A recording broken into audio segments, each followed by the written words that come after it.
Assalamualaikum warahmatullahi wabarakatuh.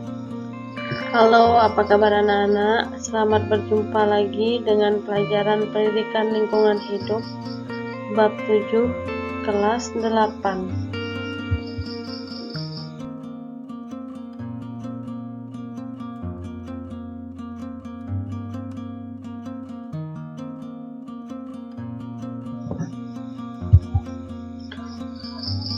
Bab 7, sumber daya air bagi kehidupan. Tujuan pembelajaran: menggali informasi tentang sumber daya air bagi kehidupan. Sumber daya air bagi kehidupan. Berikut adalah beberapa contoh pemanfaatan sumber daya air bagi kehidupan manusia beserta penjelasannya. 1. Sebagai sumber pengairan dalam pertanian. Pengairan dalam pertanian seringkali dilakukan petani saat musim kemarau di mana hujan tidak turun. Nah, ini adalah contoh gambar dari pengairan dalam pertanian.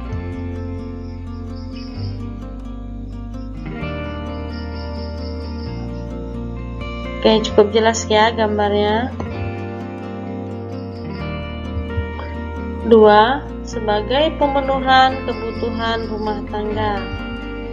Misalnya untuk minum, mandi, mencuci, dan memasak. Nah, ini adalah contoh air untuk minum, air untuk mandi, air untuk mencuci, dan contoh dari air untuk memasak. 3. Sebagai sumber tenaga listrik. Air yang mengalir deras dari sumbernya dapat dimanfaatkan untuk menggerakkan turbin pembangkit listrik. Turbin yang berputar akan mengubah energi potensial dari air menjadi energi mekanis. Nah, ini adalah contoh sumber air sebagai sumber tenaga listrik.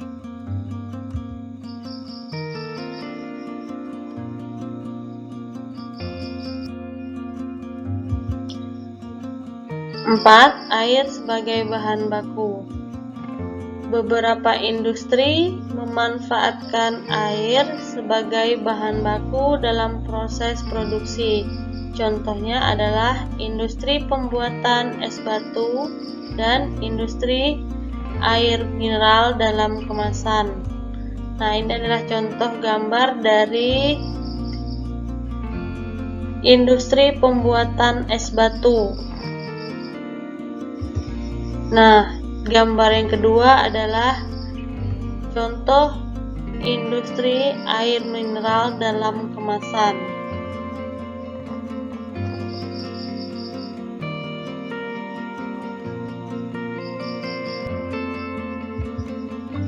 5. Sebagai media kebersihan. Air banyak dimanfaatkan sebagai media kebersihan. Misalnya, dalam kegiatan sehari-hari, manusia menggunakan air untuk membersihkan badan, membersihkan alat masak, dan juga membersihkan rumah. Nah, ini adalah contoh gambar air sebagai media kebersihan.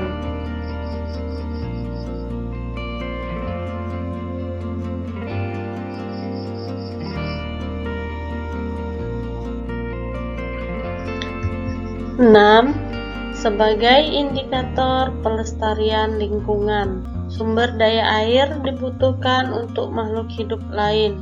Tanaman membutuhkan air untuk tumbuh dan berkembang. Hewan juga membutuhkan air untuk kelangsungan hidupnya. Nah, ini adalah contoh dari gambar tumbuhan membutuhkan air. Yang kedua adalah gambar di mana hewan juga membutuhkan air untuk kelangsungan hidupnya.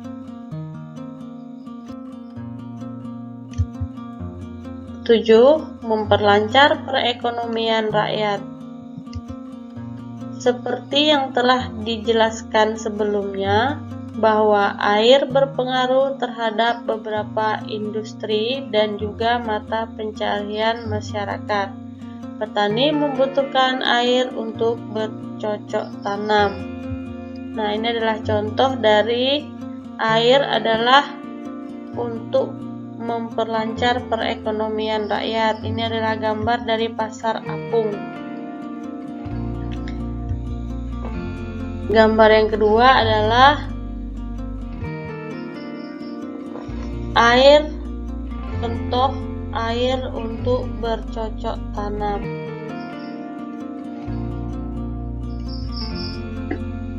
Kebijakan pemanfaatan sumber daya air. Setelah mengetahui manfaat air, maka perlu juga diketahui kebijakan apa saja yang harus dibuat dalam pemanfaatan sumber daya air agar kelestariannya sumber daya air tetap terjaga. Berikut adalah beberapa kebijakan yang dapat diterapkan dalam pemanfaatan sumber daya air. 1. Penyediaan air harus memenuhi syarat, yaitu air yang berkualitas dan berkuantitas untuk memenuhi kebutuhan hidup sehari-hari. 2. Sistem irigasi dan rawa harus dikembangkan sehingga dapat membantu produktivitas di bidang pertanian, meningkatnya ketahanan pangan dan mensejahterakan petani.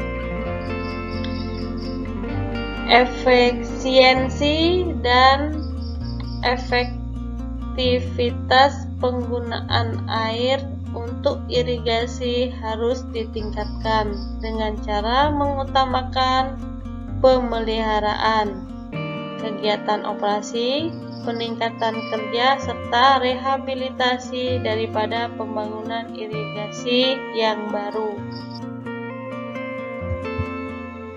Pemanfaatan sumber daya air harus mendukung perekonomian rakyat secara efektif dan efisien dengan cara membuat pertimbangan kepentingan antar sektor dan antar wilayah.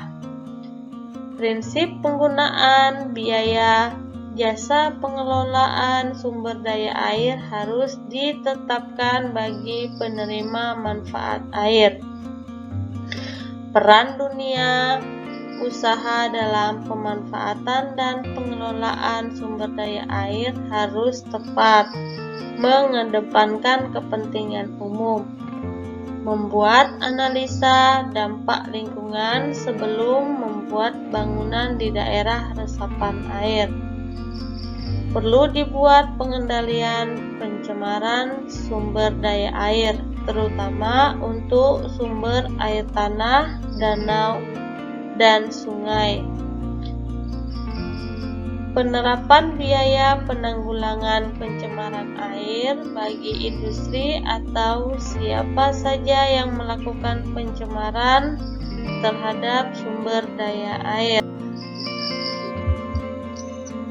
Itulah tadi pembahasan bab 7 tentang sumber daya air bagi kehidupan. Semoga bermanfaat. Mohon maaf bila ada salah kata. Terima kasih. Sampai jumpa di bab berikutnya. Assalamualaikum warahmatullahi wabarakatuh.